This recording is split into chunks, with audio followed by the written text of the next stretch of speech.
नमस्कार, आप देख रहे हैं हकीकत क्या है। मैं हूं सौरभ शर्मा आपके साथ। आपसे बस थोड़ी देर पहले प्रधानमंत्री आवास पर एक हाई लेवल मीटिंग खत्म हुई है। इस मीटिंग में प्रधानमंत्री नरेंद्र मोदी थे, गृह मंत्री अमित शाह भी थे, राष्ट्रीय सुरक्षा सलाहकार अजीत डोभाल भी मौजूद थे। तो क्या नरेंद्र मोदी ने ऑपरेशन सिंदूर को पार्ट 2 को हरी झंडी दे दी है? क्या अगले हफ्ते या कुछ घंटों बाद ही पाकिस्तान पर एक और अटैक होने वाला है? इसका हिंट आज रक्षा मंत्री राजनाथ सिंह ने दे दिया था। रक्षा मंत्री ने भुज एयरबेस पर खड़े होकर पाकिस्तान को चेताया और कहा कि ऑपरेशन सिंदूर पार्ट 1 तो सिर्फ एक ट्रेलर था, पिक्चर अभी बाकी है। पाकिस्तान इस वक्त प्रोबेशन पर है, लेकिन भारत ने पाकिस्तान के लिए अगला प्लान रेडी कर लिया है। पाकिस्तान के सामने इस वक्त 2 शर्तें हैं। नंबर 1, एटम बम की धमकी देना छोड़ दे। नंबर 2, पाकिस्तान में जितने भी आतंकवादी हैं उन सबको हिंदुस्तान के हवाले कर दे।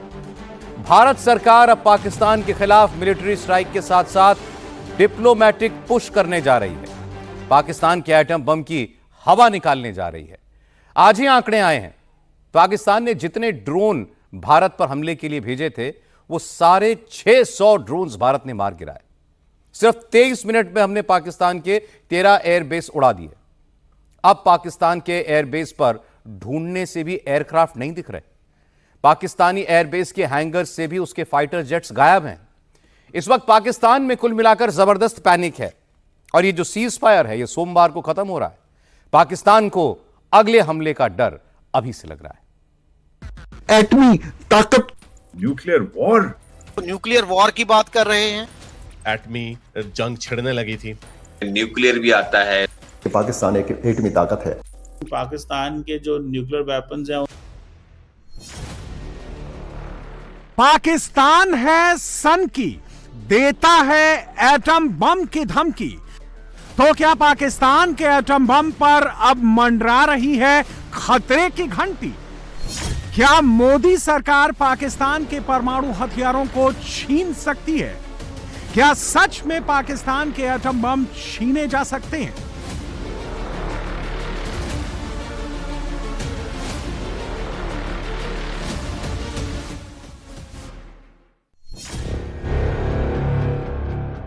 क्या हिंदुस्तान पाकिस्तान के न्यूक्लियर वॉरहेड अब्दाली, गजनवी, शाहीन, गौरी, नस्र, अबाबिल, बाबर का चैप्टर हमेशा हमेशा के लिए क्लोज कर सकता है? पाकिस्तान के लिए, पाकिस्तान के एटम बम के लिए नरेंद्र मोदी अब कौन सा डॉक्ट्रीन लेकर आए हैं? नरेंद्र मोदी के इस डॉक्ट्रीन के 2 चैप्टर हैं। चैप्टर नंबर 1 है रक्षा मंत्री राजनाथ सिंह, चैप्टर नंबर 2 है विदेश मंत्री एस जयशंकर।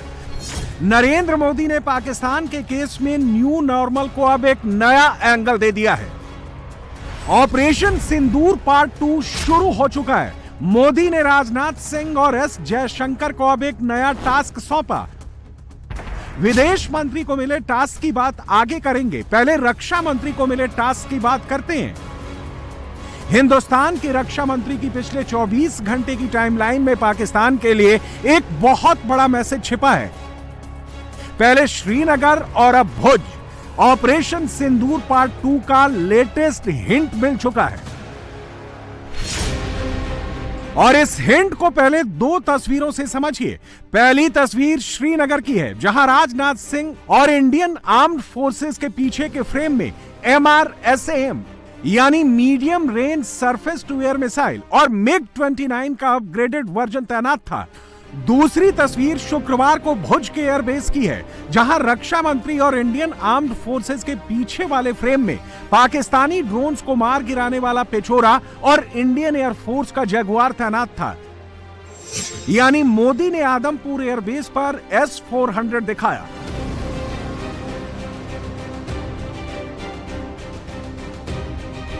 राजनाथ ने भुज एयरबेस पर पेचोरा और जगुआर दिखाया। उससे पहले श्रीनगर में MRSAM और MiG-29 दिखाया। और इन सबके बीच रक्षा मंत्री ने पाकिस्तान के परमाणु हथियारों को लेकर जो कुछ भी बताया, पूरी दुनिया को जो कुछ भी सुनाया, उसका word to word operation Sindoor part 2 की ओर इशारा कर रहा है। ये इशारा क्या है, पहले ये समझाते हैं। रक्षा मंत्री के दोनों बयान आपको सुनाते हैं। अब यह स्पष्ट हो गया है कि पाकिस्तान में आतंकवाद और वहां की सरकार का चोली दामन का संबंध है। स्टेट और नॉन स्टेट एक्टर के बीच का नकाब अब पूरी तरह से उतर चुका है। अतः इस परिस्थिति में यदि वहां परमाणु अस्त्र एटॉमिक वेपन रहते हैं तो इस बात की संभावनाओं को भविष्य में नकारा नहीं जा सकता कि कभी वो आतंकवादी तत्वों के हाथों में चले जाएं। ये सिर्फ भारत के लिए नहीं बल्कि पूरी दुनिया के लिए और पाकिस्तान की आम जनता के लिए भी एक गंभीर खतरे की बात होगी।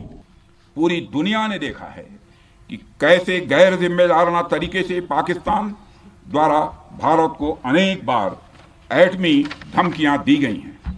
आज श्रीनगर की धरती से मैं पूरी दुनिया के सामने यह सवाल उठाना चाहता हूं कि क्या ऐसे गैर जिम्मेदार और रोग नेशन के हाथों में परमाणु हथियार सुरक्षित हैं?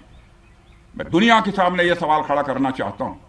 मैं मानता हूं कि पाकिस्तान के एटमी हथियारों को IAEA international atomic energy agency की निगरानी में लिया जाना चाहिए। मैं ये कहना चाहूंगा और साफ तौर पर कहना चाहूंगा।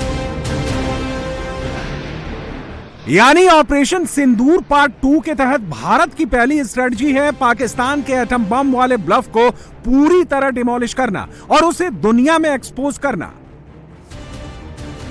वैसे पूरी दुनिया ये बात जानती है कि पाकिस्तान एटम बम वाला एक रोग्य नेशन है, यानी एक शरारती, दुष्ट और धोखेबाज देश है। अलग अलग इंटरनेशनल रिपोर्ट्स में पाकिस्तान को न्यूक्लियर टेररिज्म वाला देश तक कहा जा चुका है। अमेरिका की एक स्टडी में तो यह तक खुलासा हो चुका है कि पाकिस्तान के परमाणु हथियार किसी भी वक्त आतंकियों के हाथ में जा सकते हैं। और ऑपरेशन सिंदूर शुरू होने से पहले जिस तरह पाकिस्तान हर 2 घंटे में हिंदुस्तान को एटम बम की धमकी दे रहा था, उसने इस बात पर मुहर लगाई कि दुनिया पाकिस्तान के चरित्र पर भरोसा नहीं कर सकती। हिंदुस्तान ने तो पाकिस्तान के न्यूक्लियर ब्लफ की हवा निकाल दी। एटम बम की धमकी के बाद भी इंडियन एयरफोर्स ने पाकिस्तानी एयरफोर्स के 13 एयरबेस उड़ा डाले।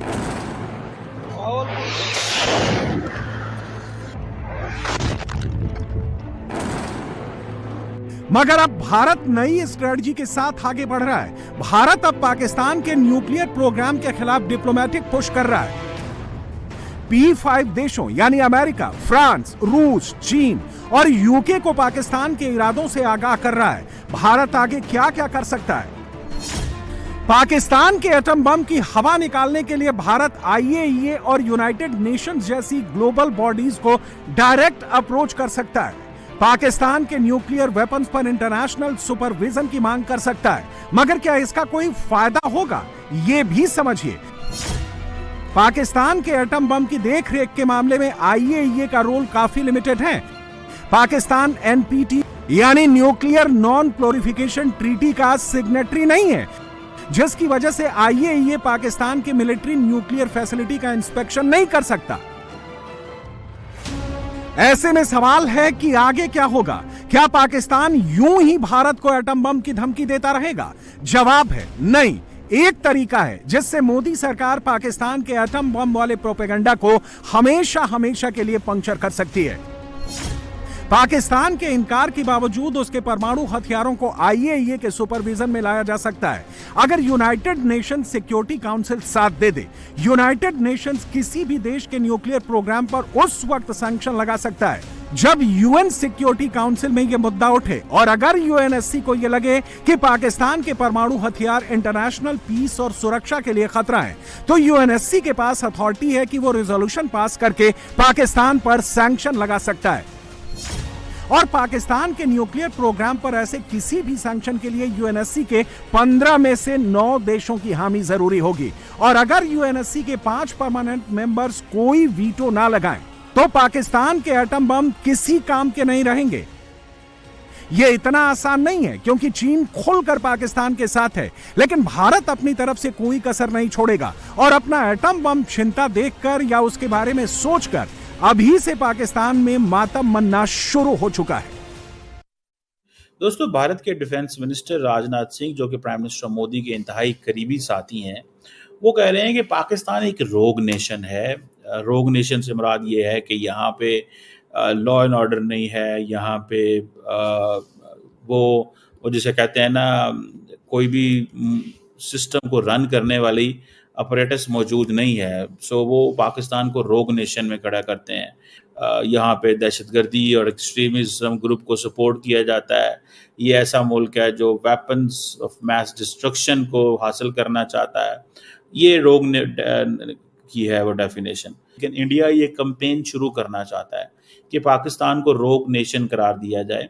सारी बात है, वो उनको एक ही चीज़ नज़र आती है कि जी इंटरनेशनल एटॉमिक एनर्जी एजेंसी जो है ना, वो इनको करे, जिसे कहते हैं ना, इनके बारे में बात करे, ठीक है, इनको कहे कि ये क्यों न्यूक्लियर वेपन्स जो हैं वो ले रहे हैं। सो मुझे ऐसा लगता है कि ये that is one of the most important thing जो राजनाथ सिंह साहब IEA के पास जाना चाहते हैं, ठीक है।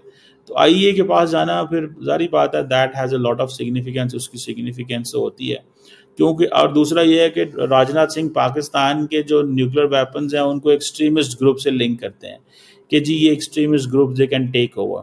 आई फियर कि ये कैंपेन चलाएंगे, इंडिया फर्स्ट यूज़ की तरफ भी जाएगा, याद रखिएगा। Now India will go for the first use. तो इस चीज़ से आप अंदाज़ा लगा लें कि what they are thinking, what they are doing. Pakistan को बहुत ही एग्रेसिवली थोड़ा सा अपने कंफर्ट जोन से निकलना पड़ेगा।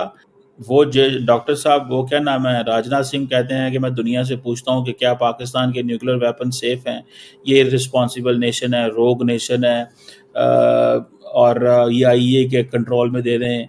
दुनिया ने रिस्पॉन्सिबल न्यूक्लियर थ्रेट्स पाकिस्तान के देख लिए। I can tell you and I can smell that India can use nuclear weapon first on Pakistan, and it could be tactical nuclear weapon. ये टैक्टिकल न्यूक्लियर वेपन हो सकता है, और ये होगा भी फौजों के ऊपर इस्तेमाल, मिलिट्री टारगेट्स पे ऊपर होगा। ये मेरी बात आप लिख लें।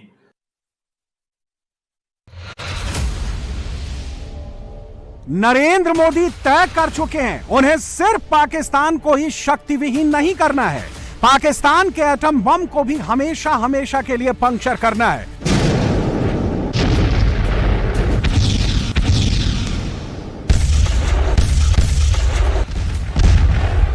और यह तभी होगा जब हिंदुस्तान अग्रेसिव डिप्लोमेटिक पुश के साथ साथ पाकिस्तान को उसी की भाषा में जवाब देगा।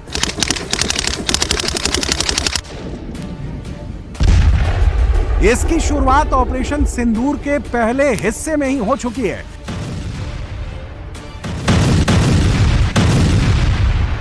और अब ऑपरेशन सिंदूर पार्ट 2 के तहत पाकिस्तान पर नए अटैक की स्क्रिप्ट लिखी गई है।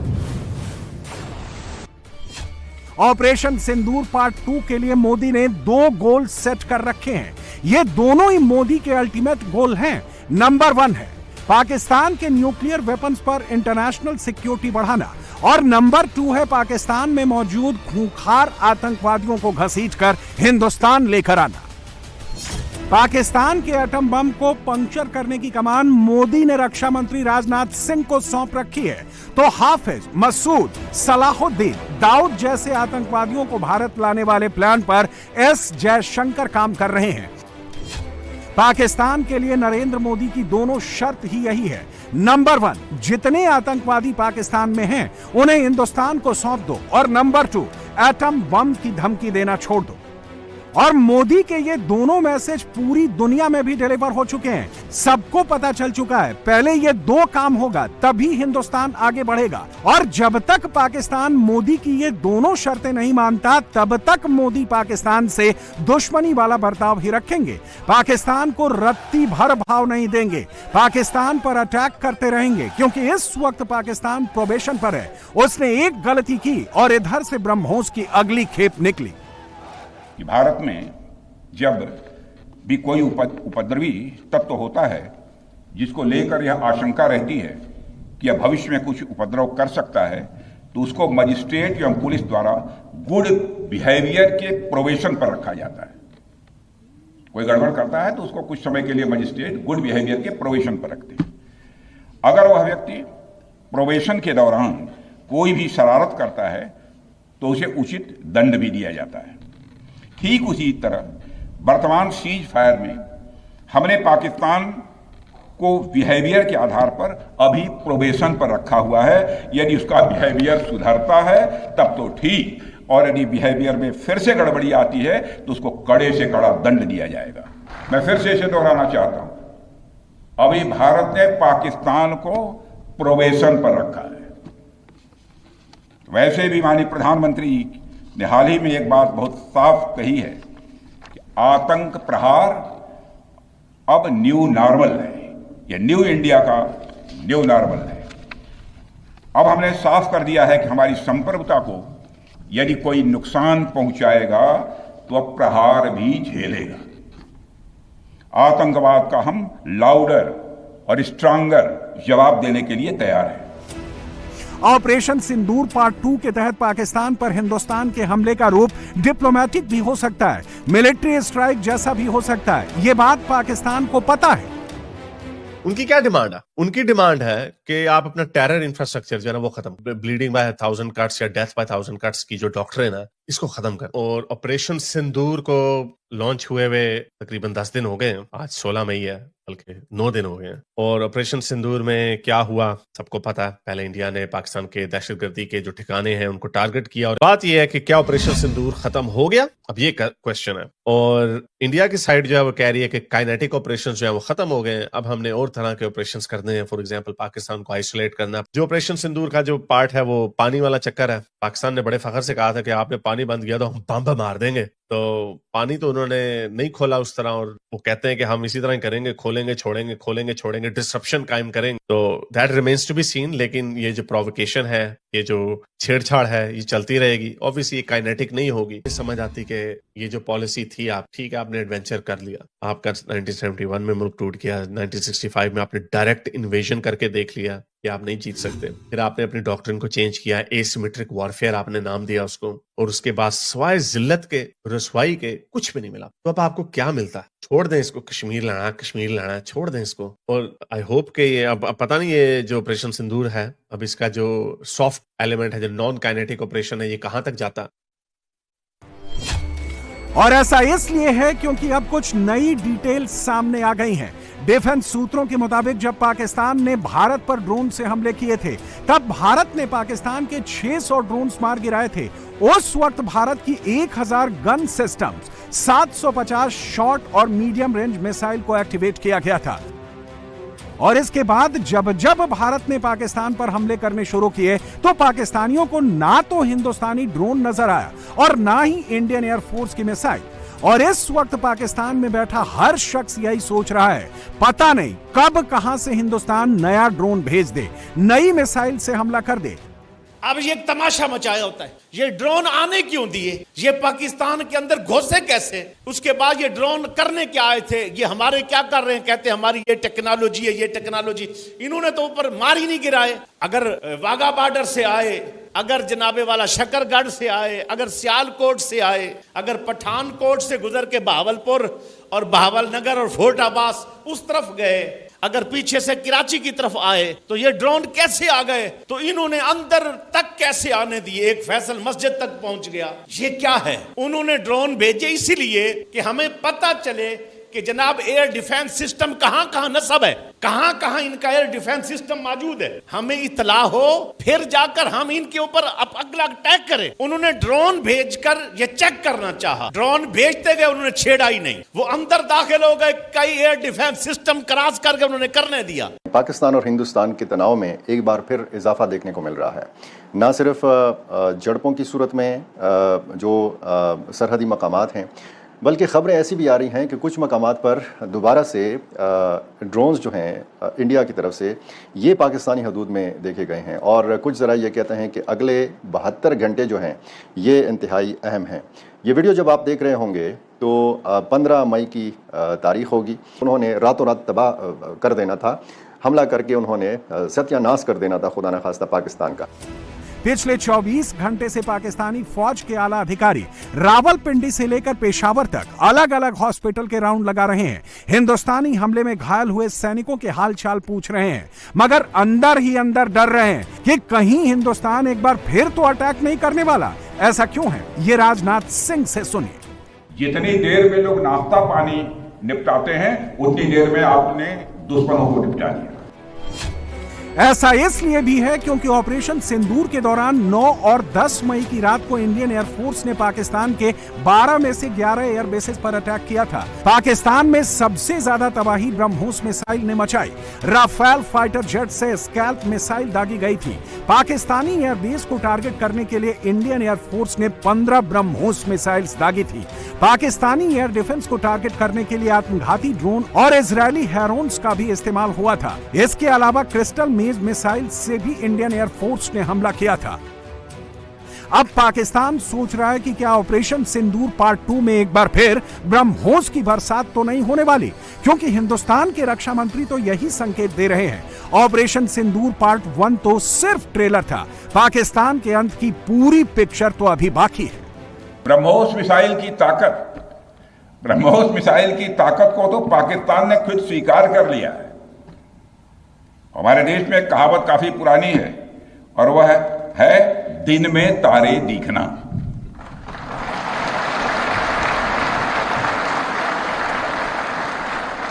मगर भारत में बनी ब्रह्मोस मिसाइल ने पाकिस्तान को रात के अंधेरे में दिन का उजाला दिखा दिया है। रात के अंधेरे में दिन का उजाला दिखा दिया है कि ऑपरेशन सिंदूर अभी खत्म नहीं हुआ है। जो कुछ भी हुआ है वह सिर्फ एक ट्रेलर मात्र था। अब जब भी सही समय आएगा तो हम पूरी पिक्चर भी दुनिया को दिखाएंगे। वही पाकिस्तान की आर्मी अब एक नया खेल खेल रही है। 23 मिनट में पाकिस्तान भारत से जंग हार गया। एयरपोर्ट तबाह हो गए, एयरबेस तबाह हो गए, फाइटर जेट मार गिराए गए, चीन तुर्की के ड्रोन भी ध्वस्त कर दिए गए।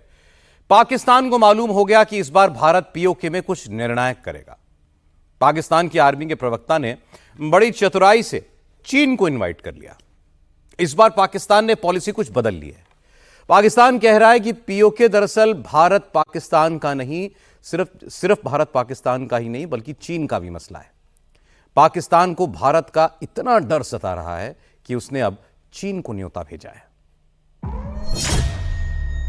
पीओके में पाकिस्तान ने तीसरी चाल क्यों चली?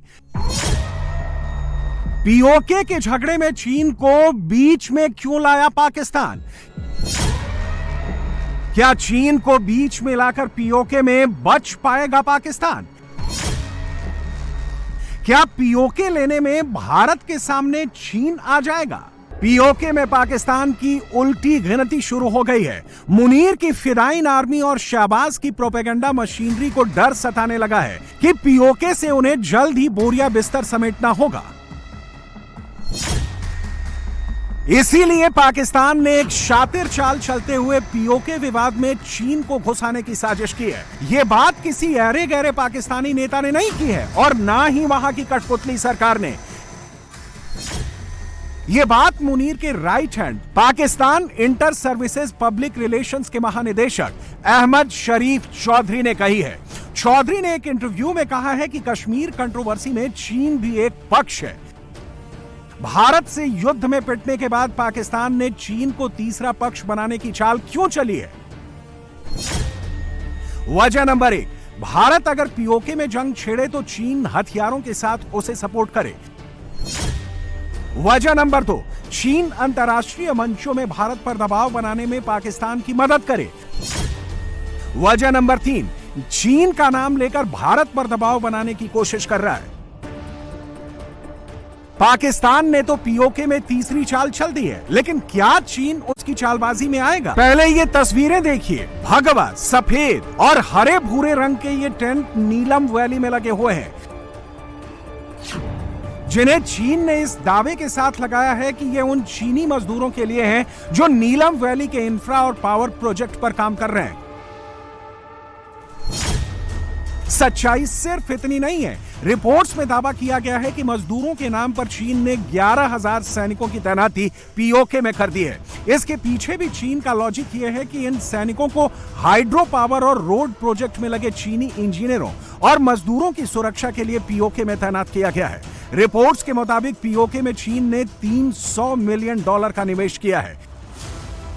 अगर भारत पीओके में हमला करता है तो चीन का यह निवेश मिट्टी में मिल जाएगा। उसके तमाम हाइड्रो पावर और इंफ्रा प्रोजेक्ट तबाह हो जाएंगे। पाकिस्तान इसी बात का डर दिखाकर चीन को पटाने लगा है कि अगर भारत पीओके में घुसे तो चीन सामने खड़ा हो जाए।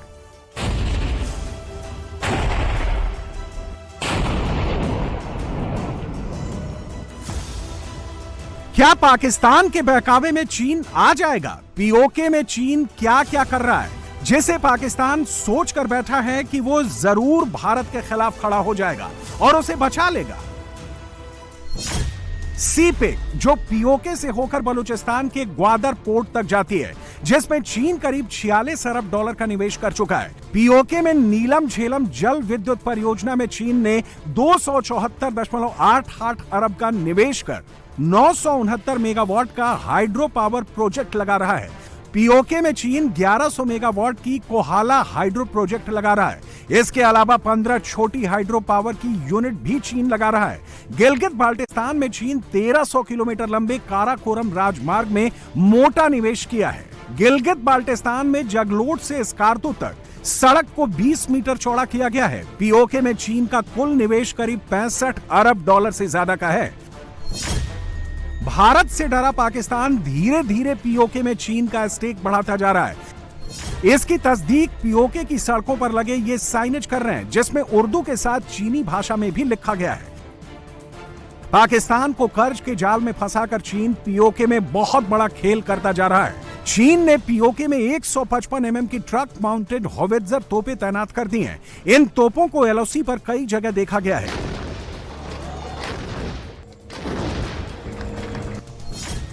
चीन ने पीओके में एलओसी के पास वाले इलाके में स्टील हेड बंकरों का निर्माण किया है। चीन के बनाए ये बंकर एलओसी पर पाकिस्तानी सेना को मजबूत सुरक्षा कवच देते हैं। चीन ने पीओके में पाकिस्तानी फौज के लिए फॉरवर्ड पोस्टों में भूमिगत बंकर बनाए हैं। रिपोर्ट्स के मुताबिक चीन ने पाकिस्तानी सैनिकों की मदद के लिए एलओसी पर ड्रोन की तैनाती बढ़ाई है। एलओसी के आसपास इंक्रिप्टेड संचार टावर लगाए हैं जो भूमिगत केबल बिछाने का काम कर रहा है। इसके अलावा चीनी रेडार सिस्टम JY और HGR को मध्यम और कम ऊंचाई वाले टारगेट का पता लगाने के लिए तैनात किया गया है।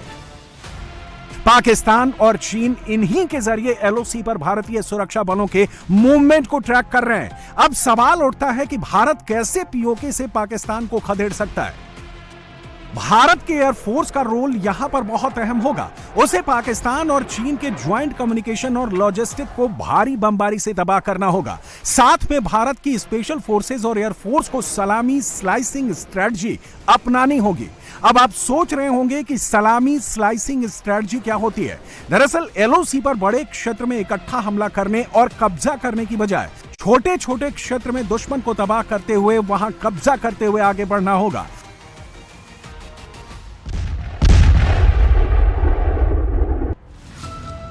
भारत को नीलम वैली, लीपा वैली और झेलम कॉरिडोर में सबसे मुश्किल लड़ाई लड़नी पड़ेगी।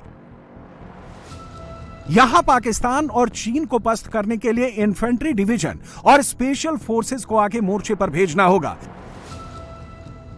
यह बहुत ऊंची पहाड़ियां और गहरी घाटियों वाला जंगली इलाका है। यहां पाकिस्तानी सेना के अलावा आतंकी समूह और फिदाइन दस्तों से भी भारतीय फौज को निपटना पड़ेगा। गिलगित बाल्टिस्तान में पाकिस्तान की FCNA तैनात है। उसे भारी गोलीबारी से ध्वस्त करना पड़ेगा। इसके लिए बोफोर्स तोप या फिर टैंक ले जाने पड़ेंगे।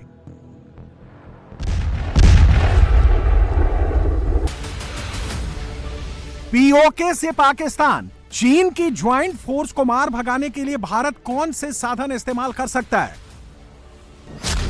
ग्राउंड ऑपरेशन के लिए पैरा SF, घटक प्लाटून्स, नदी घाटियों और झीलों में ऑपरेशन के लिए मार्कोस कमांडो, धनुष, पिनाका जैसी मल्टी रॉकेट लॉन्चर्स, हवाई हमला करने के लिए राफेल, सुखोई 30 MKI, मिराज 2000 जैसे फाइटर जेट्स, डिफेंस के लिए S-400 की तैनाती की जा सकती है। इसके अलावा पीओके में चीन पाकिस्तान की हर हरकत और गतिविधि का रियल टाइम डेटा देने के लिए भारतीय सैटेलाइट और ड्रोन की तैनाती की जा सकती है। भारतीय फौजें 1971 के युद्ध में भी इस इलाके में बढ़त बना चुकी हैं। तब भारत की 104 इन्फेंट्री ब्रिगेड ने तुतमार गली से लीपा और तंगधार के आसपास की ऊंची चोटियों पर कब्जा कर बढ़त बना ली थी। तभी युद्ध विराम होने से सेना को वापस लौटना पड़ा था। इस बार पाकिस्तान को भी पता है कि भारत आएगा तो पाकिस्तान को हमेशा के लिए पीओके से भागना पड़ेगा। अब सवाल उठता है कि कर्ज में डूबा पाकिस्तान क्या 1963 वाली हरकत फिर तो नहीं करेगा? 1963 में पाकिस्तान ने पीओके के गिलगित बाल्टिस्तान का बड़ा हिस्सा चीन को सौंप दिया था। वहां की शख्सगाम घाटी को पाकिस्तान को दे दिया था। यह इलाका 1900 वर्ग मील में फैला हुआ है। चीन 1962 में अक्साई चिन पर कब्जा जमाए बैठा है, जिसका इलाका 38,000 वर्ग किलोमीटर है। अक्साई चिन और गिलगित बाल्टिस्तान के पास ही दुनिया का सबसे ऊंचा युद्ध क्षेत्र सियाचिन स्थित है। भारत के विरोध के बावजूद चीन ने अक्साई चिन और शख्सगाम वैली को कराकोरम से रोड बनाकर जोड़ दिया है। 2009 में पाकिस्तान ने अवैध कब्जे वाले पीओके को 2 हिस्सों में बांट दिया था। एक हिस्सा गिलगित बाल्टिस्तान जिसकी राजधानी गिलगित है और दूसरा हिस्सा पीओके जिसकी राजधानी मुजफ्फराबाद है। पाकिस्तान ने गिलगित बाल्टिस्तान में ज्यादातर प्रोजेक्ट चीन को सौंप दिए हैं। अब पाकिस्तान ने गिलगित बाल्टिस्तान में एक नया माइनिंग बिल पास किया है। इस माइनिंग बिल में चीनी कंपनियों को गिलगित बाल्टिस्तान में माइनिंग का काम सौंप दिया गया है। इसके खिलाफ गिलगित बाल्टिस्तान में जबरदस्त विरोध प्रदर्शन हो रहे हैं। प्रदर्शनकारियों पर पाकिस्तानी फौज जुल्म ढा रही है। माइनिंग बिल के खिलाफ प्रोटेस्ट मार्च की कॉल देने वाले एहसान एडवोकेट मसूद उर रहमान, शब्बीर मयार और इब्रार बागोरो को गिरफ्तार कर अज्ञात स्थान पर ले जाया गया है। अगर पाकिस्तान से बात होगी तो टेररिज्म पर ही होगी। प्रधानमंत्री मोदी के कड़े रुख के बाद पाकिस्तान को समझ में आ गया है कि ना सिर्फ पीओके बल्कि गिलगित बाल्टिस्तान से भी उसे बोरिया बिस्तर उठाकर भागना पड़ेगा। इसलिए पाकिस्तान अब चीन के पैरों पर लौटने लगा है। भारत जिन इलाकों को विवादित मानता है, पाकिस्तान उसे चीन को सौंपकर अपनी जान छुड़ाने की कोशिश में जुटा है। पाकिस्तान इसके बदले में और एडवांस चीनी हथियार और कर्ज चाहता है। पिछले 5 साल में पाकिस्तान ने 81% हथियार चीन से खरीदे हैं। इनमें डिफेंस सिस्टम और मिसाइलें भी शामिल हैं। इनका हश्र क्या हुआ, यह पाकिस्तान देख चुका है। उसके आतंकी अड्डे और एयरबेस को चीनी डिफेंस सिस्टम बचा नहीं पाया। चीन के अलावा पाकिस्तान ने कई विदेशी मुल्कों को भी पीओके जैसे विवादित क्षेत्र में निवेश कराया है। सऊदी अरब ने यहां एक यूनिवर्सिटी में निवेश किया है। तुर्की ने सरकारी कार्यालय बनवाए हैं। कुवैत ने इंफ्रास्ट्रक्चर प्रोजेक्ट में $100 बिलियन खर्च किए हैं। चीन के अलावा करीब 1000 विदेशी नागरिक भी यहां काम कर रहे हैं। भारत का ट्रेलर देखकर पाकिस्तान इस कोशिश में है कि जो भी पीओके और गिलगित बाल्टिस्तान में मिल जाए उसे समेटकर वो निवेश करने वाले देशों को उनके हाल पर छोड़कर 9-2-11 हो जाए और जब भारत हमला करे तो ये देश उसकी मदद करे। भारत ने अभी युद्ध खत्म नहीं किया है बल्कि वाटर वॉर और तेज कर दिया है। रॉयटर्स की रिपोर्ट के मुताबिक पहलगाम हमले के बाद भारत ने चेनाब, झेलम और सिंधु नदियों पर चल रहे प्रोजेक्ट के काम को और तेज कर दिया है। चिनाब नदी पर बने रणबीर डैम की लंबाई 120 किलोमीटर की जा रही है। इसके पूरा होने पर भारत झेलम का 150 क्यूसेक मीटर पानी मोड़ सकता है। अभी सिर्फ 40 क्यूसेक पानी ही भारत मोड़ पाता है।